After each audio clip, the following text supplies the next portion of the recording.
안녕하세요. 저는 지방에 사는 30대 중반 여자입니다. 결혼은 3년차, 작년에 아들을 낳았고요. 하는 일은 학생지 교사로서 집집마다 다니며 아이들을 가르치는 일을 하고 있습니다. 제가 고향이 서울이고 쭉 서울에서 나고 자라 결혼 전까지 지냈다 보니 억양 자체가 여전히 서울말이에요. 그도 그럴 것이 사투리라는 건 한 번도 배워본 적도 없었기 때문에 당연히 잘 쓰지 못했습니다. 그래서인지 남편을 따라 지방에 내려와 살게 되면서 제가 쓰는 억양으로 이득을 볼 때도 있더라고요. 바로 아이들을 가르치는 일을 구할 때였죠. 표준어니까 아이들을 좀 더 집중할 수 있게끔 가르치겠다는 칭찬을 많이 들었습니다. 그 덕에 일도 쉽사리 구할 수 있었고요. 그렇게 저는 남편을 따라서 살림의 보탬이라도 돼보자는 마음으로 일을 시작했습니다. 타향살이를 시작하며 곧장 아이를 낳았던 바람에 삶이 송두리째 바뀐 것 같다고 해도 과언이 아니었는데요. 일자리를 찾고 나니 일상이 빠르게 흘러갔던 바람에 우울하거나 외로워할 틈이 없었던 것 같아요. 그리고 무엇보다 주변에 시댁 식구들이 다 같이 살고 있어서 도움을 구하기도 쉬웠답니다. 지금 사는 도시에는 저희 시부모님도 살고 계시고요. 아주버님네도 살고 있어요. 1시간 정도만 나가면 아가씨도 자취를 하고 있고 아무튼 주변에 사는 시댁 식구들이 많았습니다. 그래서였을까요? 지방에 가서 살아야 한다는 걸 알면서도 남편이랑은 결혼도 하고 싶었어요.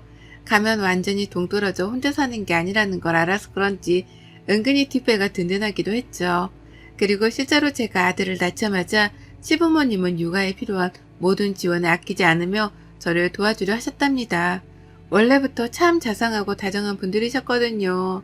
친정이랑 멀리 떨어져 살게 된 모습이 아가씨를 떠올리게 한다면서 일부러 전화도 먼저 자주 해서 안부를 물어봐 주기도 하셨습니다. 특히 시어머니께서는 제 생각이 났다며 오다 가다 옷이나 귀걸이 같은 것도 여러 번이나 사주셨어요. 그 덕에 저는 시부모님이 참 좋았습니다. 가뜩이나 좋았는데 육아까지 적극적으로 도와주겠다면서 나서주니 감사할 따름이었죠. 그래서 아이를 낳고 나서도 운동할 시간도 있었고 어디 카페라도 나가서 혼자 시간을 보낼 일도 많았어요. 부부끼리 데이트를 하라며 아이를 맡아주신다고 하셔서 주말에 잠깐 외출을 하기도 했고 아무튼지간에 제가 시어머니로부터 받고 있는 도움과 혜택이 참 많았습니다. 그래서 저도 더욱 잘해드려야겠다는 생각을 늘 하고 살았고요. 다만 형님과는 트러블이 쭉 있는 편이었습니다. 처음부터 말이죠. 아무래도 남편이랑 제가 사는 지역이 달랐지만 대다수의 하객들이 서울에 거주를 하고 있었는지라 결혼식을 서울에서 치렀었어요. 지방에서 서울로 와야 하는 하객들은 남편의 식구들과 몇몇 오랜 친구들만이 전부였고요. 그렇다 보니 부득이하게 서울에서 식을 치르기로 했고 남편 하객들은 버스 한 대를 대여해서 서울로 모셔왔습니다. 버스 한 대로도 충분한 인원이었죠. 하지만 그때부터 형님께서 입이 삐쭉 튀어나와 불만을 드러내셨어요. 시부모님 어려운 줄을 모르고 서울로 오라 마라 한다더라고요. 그러면서 결혼식 내내 인사도 잘 안 받아주시고 그 흔한 칭찬 한 번을 해주지 않으셨습니다. 형님께서는 딸만 둘이 있는데요. 애들만 챙긴다고 저희 부부가 인사하러 하객석에 갔음에도 모른 척 고개를 숙이고만 계시더라고요. 그러면서 딱 한마디를 하긴 하셨습니다. 음식이 다 요란스럽다고 투정을 부리더라고요. 저희가 코스 요리로 준비를 했었는데 결혼식은 뷔페가 최고라 하시며 저를 면전에 대고 고개를 저으셨답니다. 그러니 저는 행복해야만 할 결혼식장에서 누군가가 내 결혼식에 대해 평가를 하는 걸 들으며 기분이 별로일 수밖에 없었네요. 그리고 그 때문인지는 모르겠지만 형님은 제가 지방에 내려와 살면서도 잘 왕래를 하려 하지 않으셨어요. 가족들끼리 다 같이 모였던 적이 한 번 있었는데 그때도 결혼식 때 얘기를 하며 흉만 보더라고요. 어머님, 지는 그렇게 먼 결혼식은 살다 처음 가봅니다. 라고 하시며 거리가 멀었던 것도 그렇고 음식도 그렇고 분위기도 그렇고 모든 게 다 자신의 마음에 들지 않았던 최악의 결혼식이라는 막말까지 하셨답니다. 그러니 남편이랑 저는 뻘쭘하고 괜히 죄진 것 같은 기분도 들고 아무쪼록 기분이 마냥 좋지만은 못했어요. 그러니 먼저 형님을 찾아 배워야겠다는 생각을 하지도 않았고요. 다만 남편이랑 아주버님의 사이가 너무 좋았는지라 제가 아주버님을 통해서 연락을 자주 하곤 했습니다. 남편이랑 아주버님이 통화를 하면 옆에서 간간히 인사를 드리면서 말이죠. 그러자 제가 아들을 낳았고 시부모님이 아이를 챙겨준다며 집으로 자주 찾아와 주셨죠. 시부모님은 아이가 너무 예쁘다면서 매일같이 사진을 찍으셨어요. 그걸 보니 저도 참 좋았습니다. 아이가 얼마나 예쁘실까 싶어서 시부모님 마음이 이해가 갔거든요. 근데요, 이걸 가지고 형님이 단단히 화가 나셨더라고요. 시부모님이 자신의 이 아이들을 카톡 프로필 사진에 올리지도 않으면서 손주 사진만 프로필에 올린다며 아들과 딸을 차별한다는 겁니다. 그 이후로 화가 나서는 아주버님께 먼저 화를 내셨고 그 말이 곧이어 아주버님을 통해 남편과 저한테 전해졌던 거죠. 기분이 참담했습니다. 내가 뭘 잘못했길래 내 인생에 차별이라는 단어가 튀어나온 건가 싶어 막막도 했죠. 무엇보다도 형님이 그런 식으로 말씀을 하셨다는 것에 대해서 인정할 수가 없었어요. 형님은 시부모님이 집으로 밝게조차 하지 못하도록 하는 분이셨거든요. 그러니 시부모님이 형님 자식들의 사진을 찍을래야 찍을 기회조차도 없었답니다. 시부모님하고는 가까이 하려고 하는 것 같지도 않아 보이고 은근히 거리를 두며 오히려 집안 행사 때에는 어떻게든 빠지고자 안달을 내던 형님이셨어요. 그걸 옆에서 지켜보며 형님은 주변에 친정도 있을 것이고 친구도 많을 테니 시댁 식구들과 가까이 할 필요가 애써 없겠구나 싶었답니다. 그런데 그렇게 거리를 둘 때는 언제고 이제 와서 자기 자식들 사진은 잘 안 찍는다면서 가족들 사이에서 이간질을 하다니요. 제 입장에서 너무나 억울했고 또 너무나 화가 났답니다. 하지만 참았어요. 거기다 대고 시어머니 편을 들 수도 없고 형님의 무심함을 탓할 수도 없었으니까요. 이럴 땐 그냥 가만히 있는 게 상책이라는 것 정도는 알고 있었습니다. 남편이 대신 나서서 시부모님이 조용히 말을 전했고 그 후부턴 온 가족들이 형님의 눈치를 보면서 지냈던 것 같아요. 시부모님도 손주 사진 찍는 걸 극도로 참으셨죠. 그러나 저는 학습지 교사 일을 시작하게 되었고 그 후부터는 좀 편해졌어요. 제가 맞벌이를 하게 되었는데 아이가 너무 어리니까 시부모님이 아이를 봐주러 저희 집에 올 명분이 생겼던 겁니다. 시부모님도 그때부터는 더 편한 모습으로 즐겁게 저희 집을 오시더라고요. 제가 맞벌이를 하게 된 것이 너무 기쁘셨는지 일하러 가는 저를 성금만금 벌어다 오는 서방 보듯이 시어머님은 극진히 보내셨답니다. 그리고는 하루 종일 정말로 아이를 너무나 잘 봐주셨어요. 하지만 이것 또한 형님의 귀에 들어갔고 형님께 욕을 먹는 일이 되었답니다. 제가 시어머니를 부려먹으려 한다고 저를 향해 흉을 보던 걸로도 모자라 남편까지 싸잡아 부부가 둘 다 왜 그 모양이냐고 화를 내신 거예요. 이번에는 직접 저한테 연락을 하셔서 말이죠. 어른들이 나이 드신 걸 알면 알아서 아이를 어린이집에 보내든지 부모를 고용하든지 해야 할 게 아니냐며 화를 내는데 정말 미치겠더라고요. 시어머니가 좋다며 제발 아이를 자기한테 맡겨달라 하기까지 했는데 형님은 아무것도 모르면서 저를 그저 무지막지하게 못돼 먹은 어린 며느리 취급을 하셨답니다. 그러니 남편도 옆에서 듣고 있다 이건 아니라며 전화를 가로챘고 그러다 결국 아주버님까지 나서서는 저희한테 사과를 하는 일이 벌어졌어요. 다들 너무나 잘 지내고 있는데 자기 와이프가 자꾸만 분란을 만들고 있는 걸 자신도 잘 알고 있다면서 말입니다. 그렇게 아주버님의 사과로 이 갈등은 일단락이 되었지만 찝찝했습니다. 생각할수록 찝찝하고 생각할수록 이상했어요. 형님은 왜 이렇게 나를 부정적인 시선으로만 바라보는 건가 싶어서 말이죠. 정말 생각해보니 지금껏 좋은 말을 들은 게 한 번도 없더라고요. 늘 불만이었고 늘 투정이었습니다.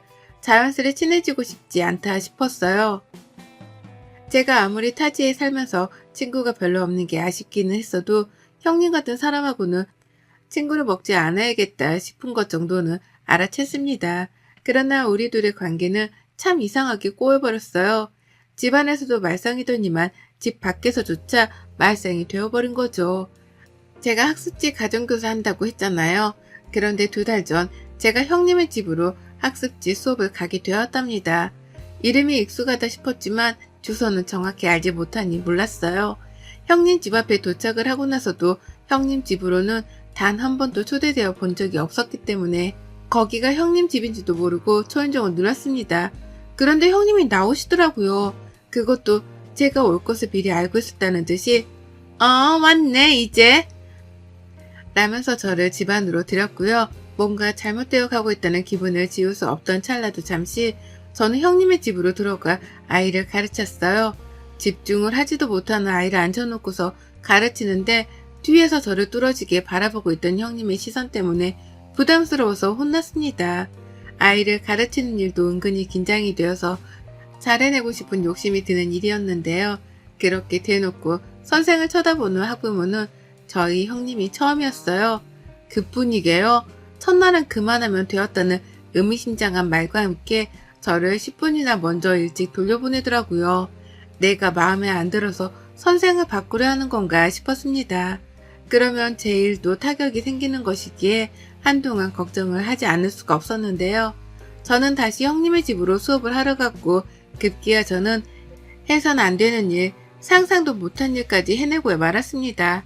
형님이 제게 집안일을 시키신 거예요. 저는 엄연히 월급을 받은 수업을 하러 들어왔는데 형님은 저를 가정부 비슷한 사람으로 취급을 하더라고요. 형님네 둘째 아이를 가르치고 있었는데 갑자기 형님이 수업 종료를 시키시는 겁니다. 그러더니 자신이 급하게 장을 보러 가야 하니 부엌에서 밥부터 좀 앉혀놓으라는 거예요. 그래서 전 했습니다. 끝나면 다 같이 밥이라도 먹고 싶어 저러는 거라고 생각을 했거든요.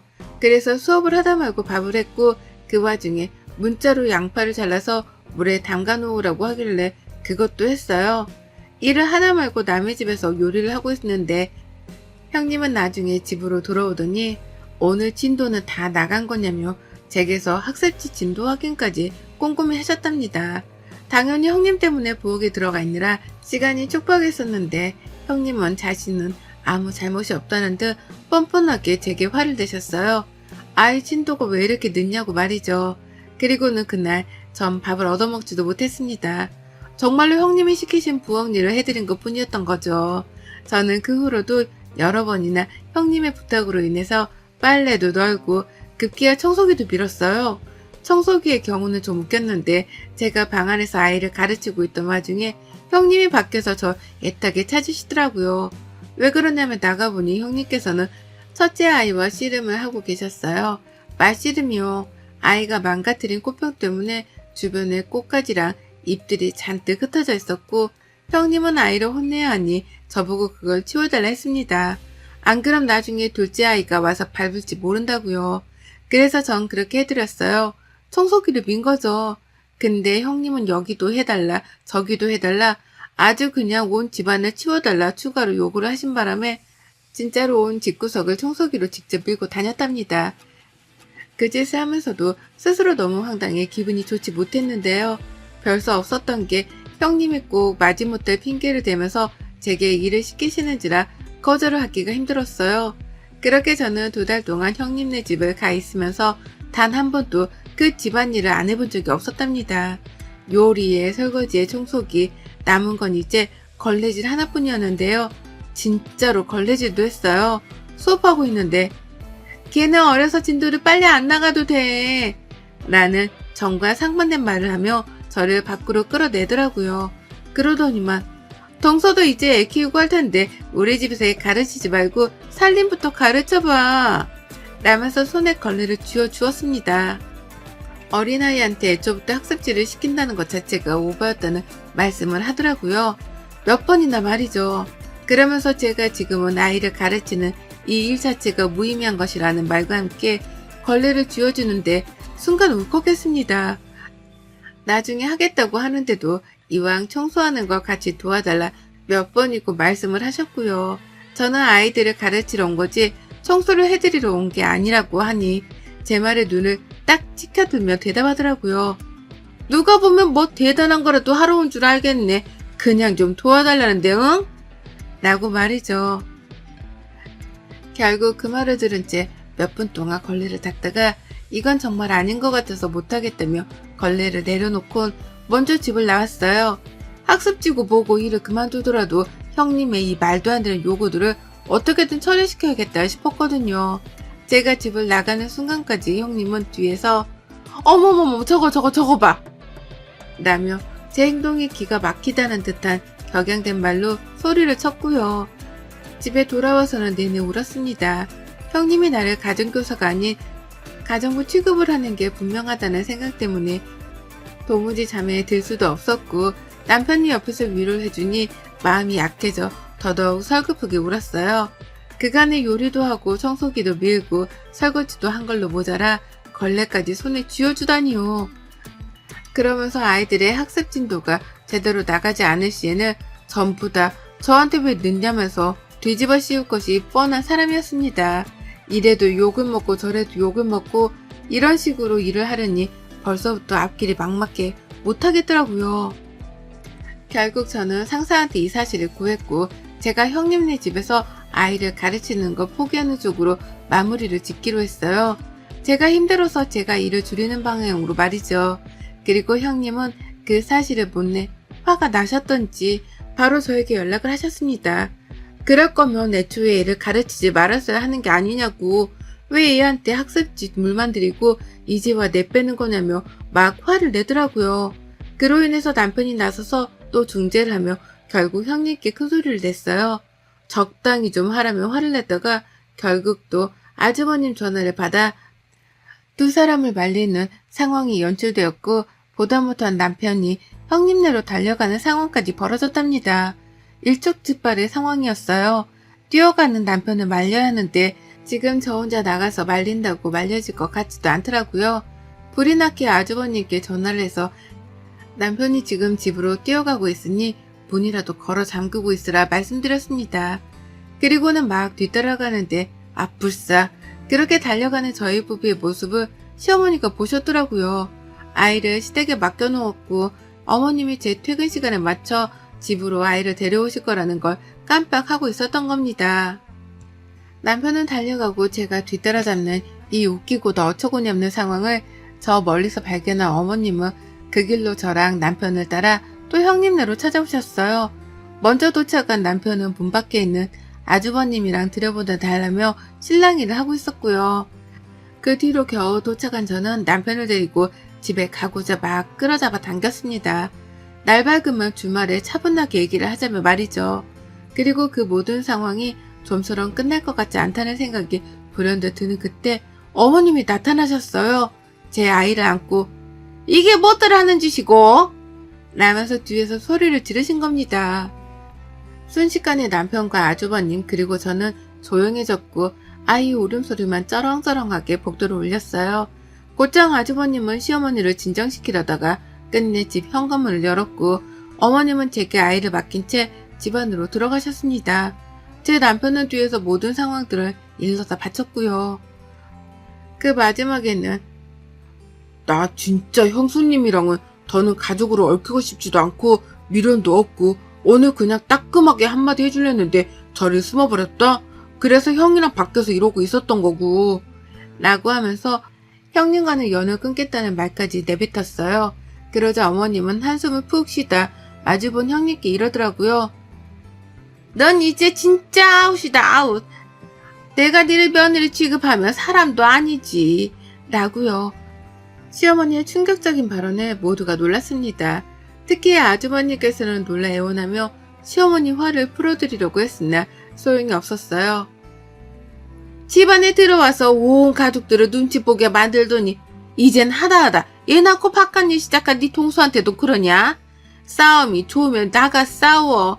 가족들이랑 싸울 생각은 하지 말고 어디서 저런 게 들어와선 집안에 싸움만 일으키나? 어디서 저런 게 들어와서 라고 말입니다. 너무나 사이다스러운 말이었어요. 저 하늘 꼭대기에서 폭포라도 쏟아지는 듯이 철부덕하고 화가 내려앉는 심정이었습니다. 시어머니의 입에서 너무나 소름 끼친다는 표정으로 어디서 저런 게 들어와서 라고 하는데 그 말을 들으니 진짜 현실 웃음이 막 터질 지경이더라고요.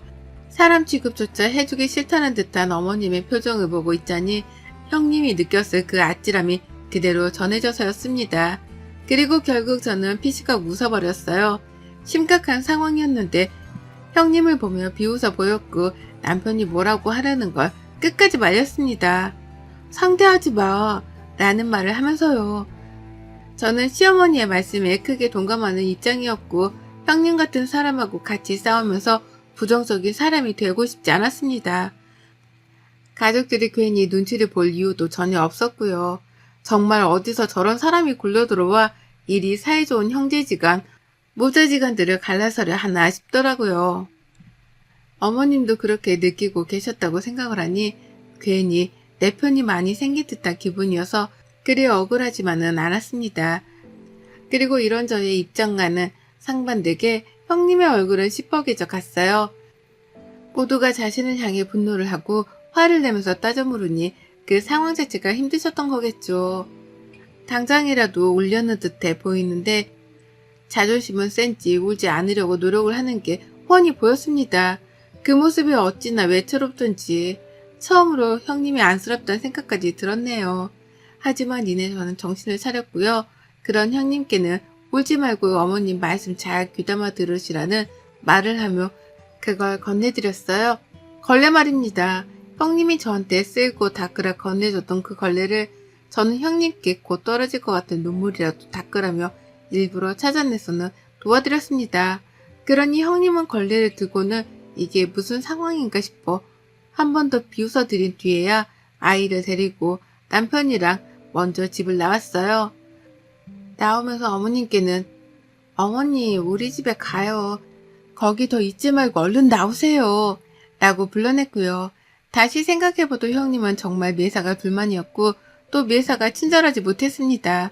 시댁이라는 이유만으로 경계를 하는 것 그 이상으로 지나치게 행동이 무례했죠. 일을 하러 찾아왔던 저에게 집안일을 아무렇지 않게 시키셨던 것도 그중 하나고요. 온 가족들을 눈치 보게 만들기만 했던 형님. 이젠 형님이 온 가족들을 눈치 봐야 할 처지네요.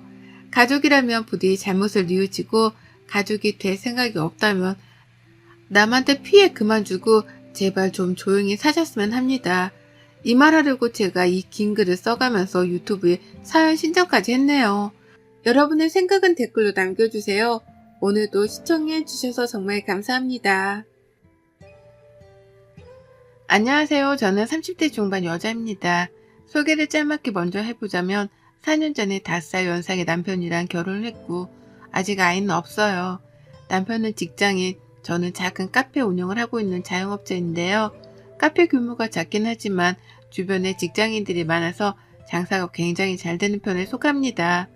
대기업까지는 못하더라도 중견기업 정도 수준의 회사를 다니는 남편보다 잘 벌어오고 있어서 집안에서는 농담삼아 제가 가장이라는 소리를 많이 해요.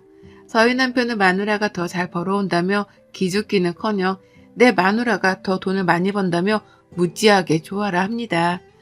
그런 남편한테 용돈 주는 재미로도 사는 신혼부부 같은 부부네요.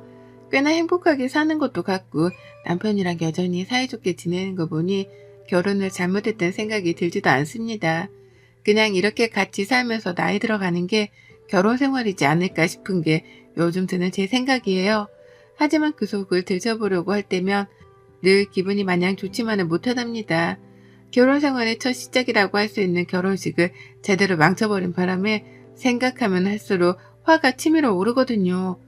남편이랑 사소한 다툼이 있을 때나 언쟁이 높아지기라도 하는 날에는 꼭 결혼식 날이 자연스레 떠올려지게 되며 언급까지 하게 된답니다. 그러면 남편은 왜 결혼식을 잊지 못하냐고 또 잔소리를 하고 저는 그 결혼식을 어떻게 잊을 수 있냐는 대답을 하며 같은 말싸움이 반복이 되곤 하죠. 20대이던 그때 저는 친구들 중에서 가장 먼저 결혼을 했어요. 대학 졸업하자마자 부모님께서 지원해 주신 돈으로 카페 창업을 하며 남들보다 사회에 빨리 뛰어들기도 했고 또 정말 치열하게 살아남으려고 노력했습니다. 그렇다 보니 제가 자리를 잡고 결혼까지 계획을 하려던 때에 친구들은 그제서야 어학연수며 졸업여행을 다녀온 뒤에 사회에 뛰어들어서는 막 적응하기 시작하고 있었어요.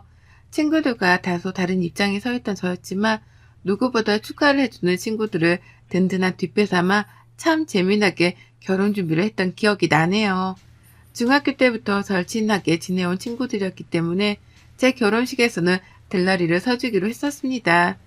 신랑 신부가 먼저 입장을 하기 전에 친구들이 나란히 먼저 입장을 해주는 것으로 결혼식을 특별하게 만들어 본 거죠.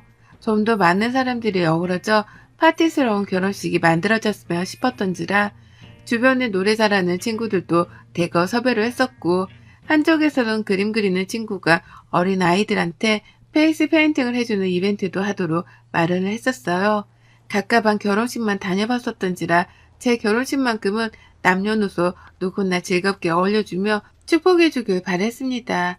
무엇보다 이 결혼식의 주인공은 저였기에 제가 원하는 대로 이벤트든 뭐든 기획을 하고 진행시킬 수 있다고 생각을 했어요. 그래서 결혼 준비를 하면서도 여러 사람들을 만나느라 정신이 없었고, 특히 친구들 같은 경우에는 들러리 복도 맞춘다며 다 같이 드레스샵에 가서 피팅을 했었네요. 정신없이 바빴지만 친구들하고 그 어느 때보다 설레고 즐거웠던 추억으로 지금껏 자리 남아 있답니다. 친구들도 결혼하기 한참 전이던 그때 들러리 드레스를 입어보며 같이 설레었다며 지금껏 고맙다고 해주고 있고요. 헌데요, 참 이상하죠. 이 모든 것들을 저희 시누이는 처음부터 끝까지 안 잊고게 바라보더라고요. 일단 시누이는 저랑 동갑내기입니다.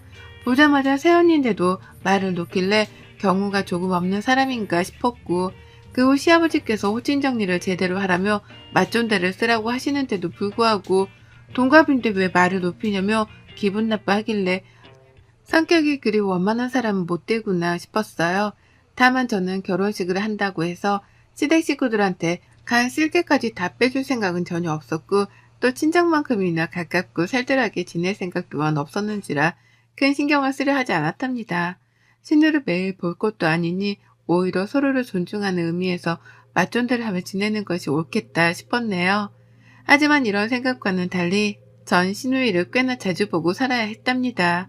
결혼 준비를 하던 그 바쁜 시기에는 시누 연락을 그 어느 때보다도 더 자주 받게 되었어요. 왜냐면 시누가 제 결혼식에 무지하게 관심을 보였거든요. 지금 생각해도 주저넘었던 시누 태도가 너무 화가 나고 뻔뻔스러워 열이 받는데요. 그 당시 신우는 자기 결혼식도 아닌 제 결혼식에서 뭐라도 튀는 행동을 하고 싶었던지 그렇게나 주제넘도록 참견을 해댔습니다. 시부모님조차 알아서 하라고 내버려뒀던 결혼식이었는데 신우이가 나서서 왈가왈부를 하며 참견을 한 거예요. 결혼식 준비를 막 시작했던 단계에서부터 제 결혼식 디자인에 참견을 하더라고요. 장사하느라 우리 오빠보다 돈을 잘 벌어온다던데 이왕이면 가장 비싼 꽃으로 놔봐요. 입구에서부터 하객들 보기 좋게 꽃으로 덮어놓고 꽃다발, 은방울꽃 어떤가? 라고 하면서 감히 제 꽃다발까지 무슨 꽃으로 들라며 간섭을 하더라니까요. 기가 막혀서 말도 안 나왔습니다. 그 일에 대해서 친구들한테도 털어놨고 결혼 준비를 같이 하던 남편한테도 털어놨었죠. 친구들은 당연히 난리를 치며 뭐 그런 시누이가 다 있냐며 같이 욕을 해줬지만 남편만큼은 자기 여동생이라서 그런지 별말을 못하더라고요. 우유부단했던 남편의 처사 때문인지 신우는 결혼 준비를 하는 내내 더 적극적으로 개입을 하려고 했습니다.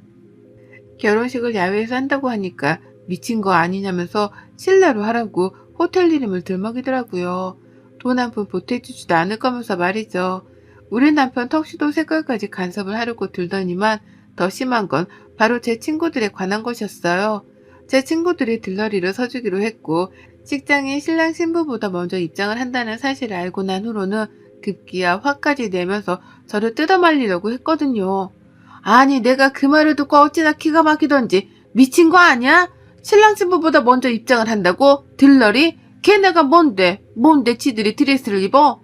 라고 하면서 제 친구들한테 걔네거리며 말리라 독촉을 하더라고요. 하는 말을 들어보니 결혼식에서 드레스를 입는다는 사실에 질투라도 느낀 듯 보였습니다. 그게 아니라면 이렇게까지 간섭을 할 이유가 없었죠. 내가 알아서 하겠다고 나의 결혼식이니 내 사람들과 특별하게 만들어보고 싶다며 설득도 해보고 설명도 진득하게 해봤어요. 하지만 매번 헛수고였고 신우는 그 결혼식이 최악의 결혼식이 될 것 같다는 막말까지 퍼부어가며 저를 이해하기 힘들다 말했습니다. 급기야 친구들이랑 마지막으로 드레스 피팅을 하는 날 피팅샵으로까지 찾아와서는 저랑 친구들을 지켜보더라고요. 뭐 얼마나 대단한 입장을 하려고 다들 드레스를 맞춰 입기까지 하냐면서 민망스러울 정도로 언성을 높이기도 했죠. 그러고는 혼자 말도 없이 가버렸어요. 저럴 거면 그냥 전화통화를 해도 될 텐데 못하러 피팅샵까지 쫓아와서는 사람들 기분을 나쁘게 만들어놨나 싶었을 정도로 황당하게 떠나버렸죠. 그게 제가 결혼식을 치르기 직전에 본 신우의 마지막 모습이었어요. 결혼 준비를 하면서도 저도 남편만큼이나 돈을 많이 썼고 실제로 결혼해서 살 집도 비록 20평대의 작은 아파트이긴 하지만 제가 자가로 준비를 해갔습니다. 이 정도 해가면 결혼식 정도는 제 마음대로 할 수 있는 거 아닌가 싶었어요. 남편조차도 알아서 하라 허락을 했고요. 그런데 왜 저렇게까지 신우가 마음에 안 든다며 날뛰는지 이해가 안 가더라고요. 피팅샵으로까지 찾아왔던 그 순간조차도 친구들이랑 저는 혀를 짜며 신우이를 경계했답니다. 친구들도 그러더라고요. 아무리 막장 드라마를 본다 해도 너네 신우 같은 신우는 처음 본다고 말이죠. 신부 친구들까지 노려보면서 눈치를 주고 자리를 지키다 떠난 신우의 마지막 모습, 그게 내내 걸렸어요. 마치 결혼식장에서 대형 사고를 칠 것만 같은 불길한 예감이 들었거든요. 결국 저는 신우 때문에 제대로 잠도 못 잤고 가장 설레고 긴장되어야 할 결혼식 전날 밤까지도 제발 신우가 가만히 있어주길 바라는 마음에 걱정만 한가득이었습니다.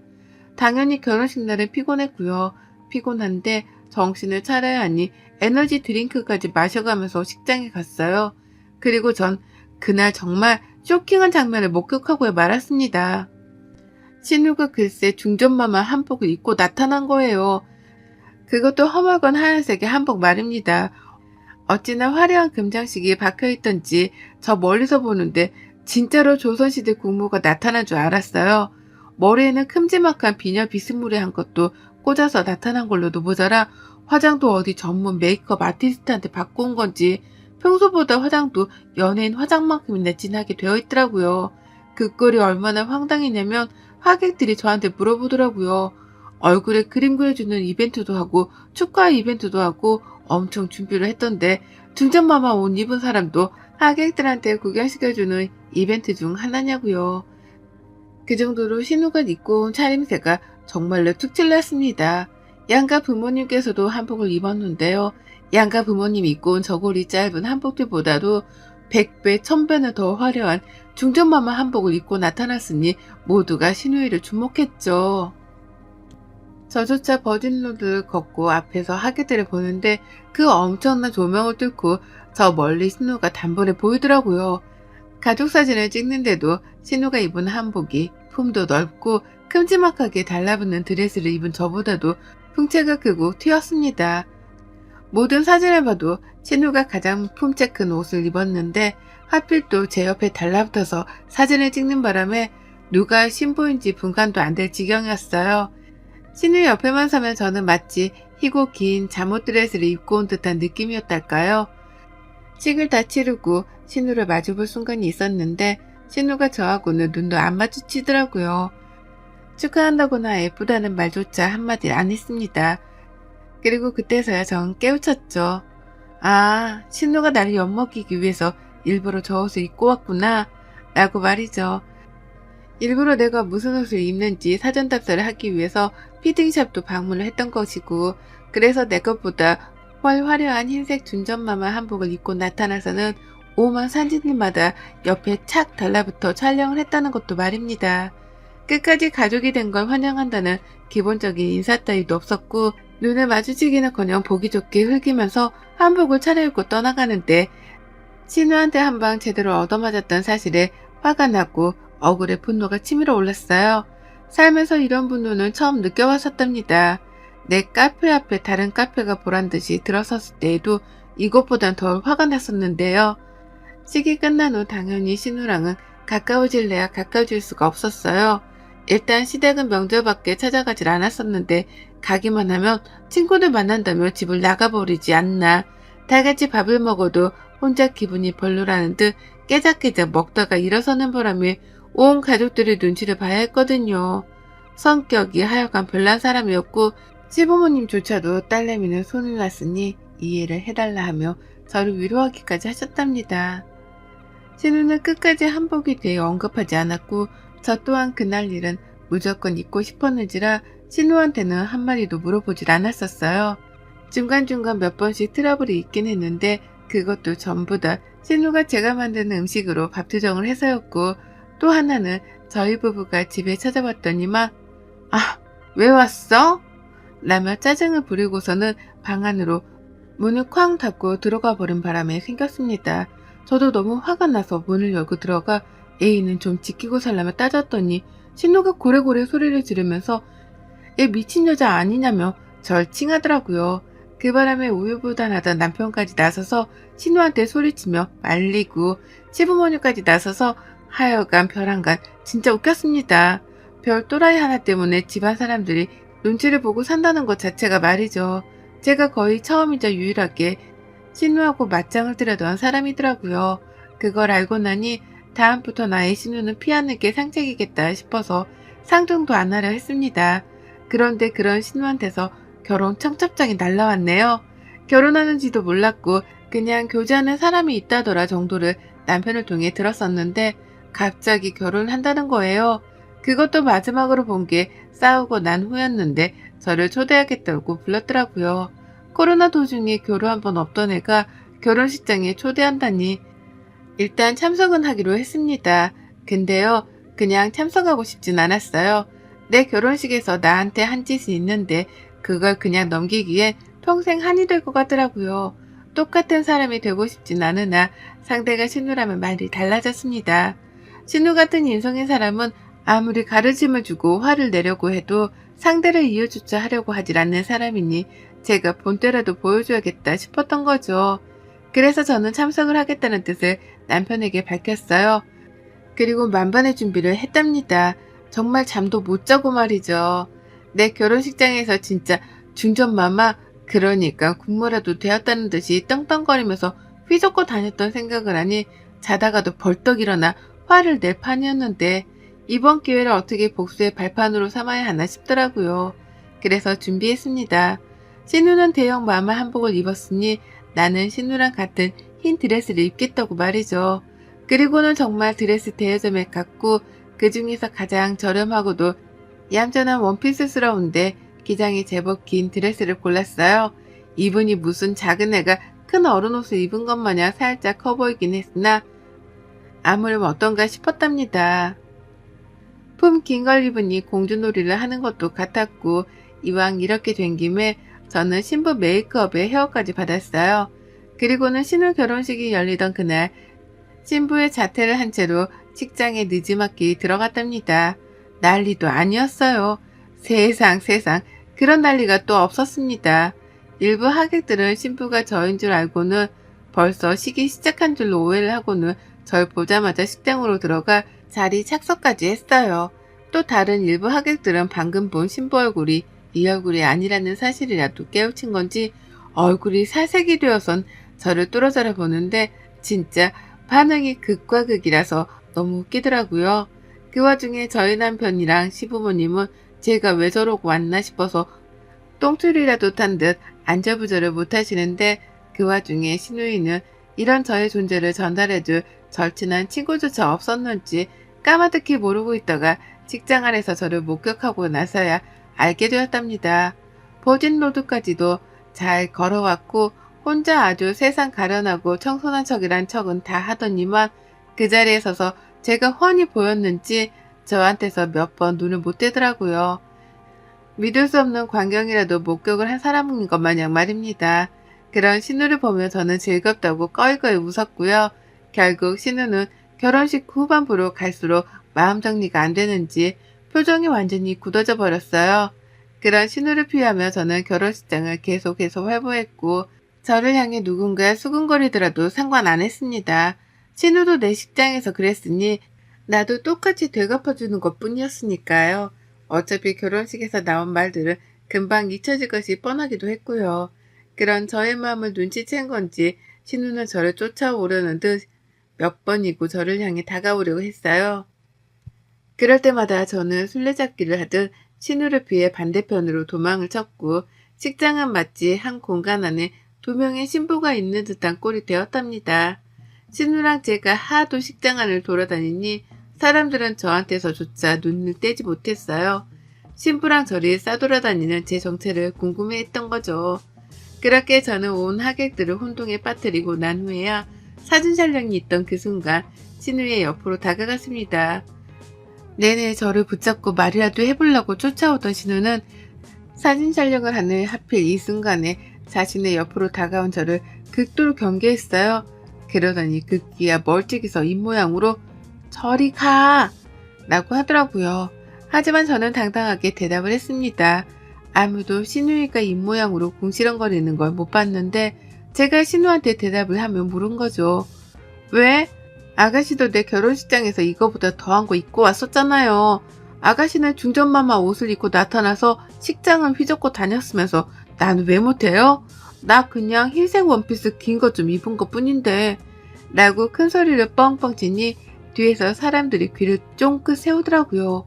제가 왜 이러고 입고 왔는지에 대해서 궁금해 미치려는 와중에 제 입에서 아가씨라는 소리가 나오니 당황을 한 겁니다.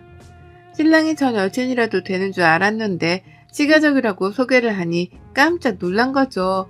거기에 아가씨도 제 결혼식장에서 화려한 한복을 입고 왔다는 걸 듣자 이해라도 한 듯이 저를 향해 시선을 고정시켰어요. 다들 주목을 하고 있으니 아가씨는 대답을 하기가 곤란했던지 표정을 잔뜩 찡그리면서 제 시선을 회피하더라고요. 자기가 저리 가라고 해놓고서는 이제와 제 대답을 무시한 겁니다. 그러니 어째요? 저도 아가씨의 제안을 무시하기로 했죠. 저리 가라는 말을 싹 무시한 채 더욱 가까이 아가씨 옆으로 붙었습니다. 그리고는 더욱 도발적으로 사진을 찍는데 합석을 했네요. 사진 촬영을 다 하고 내려오니 표정 관리하느라 저를 아주 잠깐 신경 쓰지 못했던 아가씨가 제 위치를 파악하겠다고 바로 옆을 돌아봐 두리번거렸어요. 그러나 제가 아주 가까이의 위치에서는 사진을 함께 찍었단 걸 알고 나서는 금방이라도 눈물을 흘리듯이 눈꺼풀을 위로 치켜들더라고요. 급기야 사진 촬영을 다시 하고 싶은지 사진 기사님께 가서 방금 찍은 걸 확인할 수 있냐며 물어를 보는데 제가 그 자리에서 쐐기를 박았습니다. 하객들이 막 사진을 찍고 자리에서 벗어나던 그 순간 결혼식에 참석해 주셔서 감사합니다. 감사합니다. 라며 대신 인사를 돌렸어요. 막 박수도 치면서 감사하다고 하니까 사람들이 덩달아 박수를 치기 시작했고 그게 삽시간에 식장 전체로 퍼지게 되면서 너도 나도 결혼 축하만 한다는 인사와 함께 박수 소리만 나왔습니다. 일부는 식 내내 딴짓을 한 건지 제가 마치 신부라도 된다는 듯이 저를 향해 축하한다 말을 해왔고 그걸 바로 맞은편에서 지켜보던 한 사람이 있었죠. 그건 바로 저희 신우였습니다. 정작 오늘 결혼식의 주인공인 신부, 우리 신우가 저한테 하객들께 인사할 기회를 뺏긴 거예요. 하객들이 축하 인사를 저한테 하고 있고 아주 아수라장이었어요. 신우는 더 이상 되돌릴 수 없다는 생각이라도 든 건지 얼굴에는 망연자실한 표정만이 한가득이었고 급기야 신우는 먼저 식장을 빠져나갔습니다. 마치 제가 결혼할 적에 피팅샵에 쫓아왔다가 혼자 나가버린 것처럼 시댁에 갔는데도 살가운 인사는커녕 못 본 척 방 안으로 들어간 것처럼 신우는 그렇게 자신의 결혼식에서조차 아무 말 없이 나가버렸어요. 그런 신우를 저는 놓치지 않고 쫓아나갔는데요. 잠시 신우를 못 찾는가 싶더니만 신부 대기실에서 신우를 발견했습니다. 꺼이꺼이 울면서 시어머니 품에 안겨있더라고요. 자기 결혼식이 완전히 망가졌다면서 제가 미친 게 아니냐며 제 흉을 보고 그러는데 그런 신우를 그냥 지나칠 수가 없었어요. 제가 왜 이런 짓거리까지 하면서 신우 결혼식에 해방을 났는지에 대해서 알려주기는 해야 하겠더라고요. 그래서 오늘 신우 앞으로 다가가서는 웃어줬습니다. 내 결혼식에서는 회방을 잘도 두더니만 제가 결혼하니까 억울해요. 내 결혼식에서는 양가 부모님보다 더 화려한 한복을 입고 나타나 생쇼를 하더니만 내가 좀 긴 원피스 입은 게 그렇게 서글퍼요? 그러게 처음부터 마음을 곱게 써먹었으면 이런 일도 없잖아요. 그렇게 인사도 한번 먼저 안 하고 모르는 사람처럼 굴며 살더니만 청첩장은 왜 보낸 거예요? 그 와중에 축의금은 받으려고? 라고 말을 하면서 가소롭다는 듯이 막 웃어줬어요. 그러자 신우는 뭐 저런 사람이 다 있냐며 겁에 질릴 사람 마냥 대성통곡을 했고 화장은 밀려 내려와 시커먼 아이라노가 다크서클 밑까지 내려오는 웃지 못할 광경이 펼쳐졌습니다.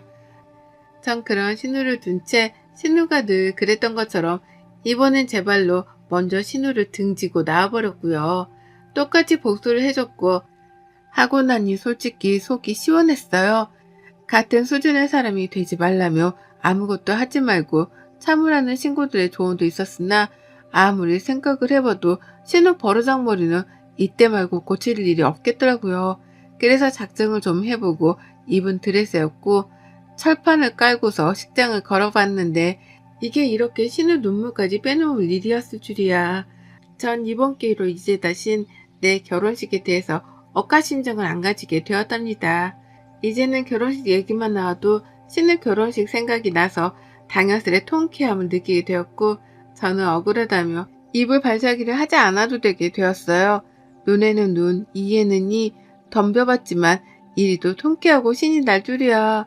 이제 더는 신우가 꼴값 떨지 못할 걸 생각하니 앞으로 신우 만날 일까지 저도 괜시리 기다려집니다. 그러기에 애프터 사람은 마음가짐을 잘 쓰고 살라고 했는데 이번 기회로 신우가 부디 그걸 배웠길 간절히 바라봅니다. 여러분의 생각은 댓글로 남겨주세요.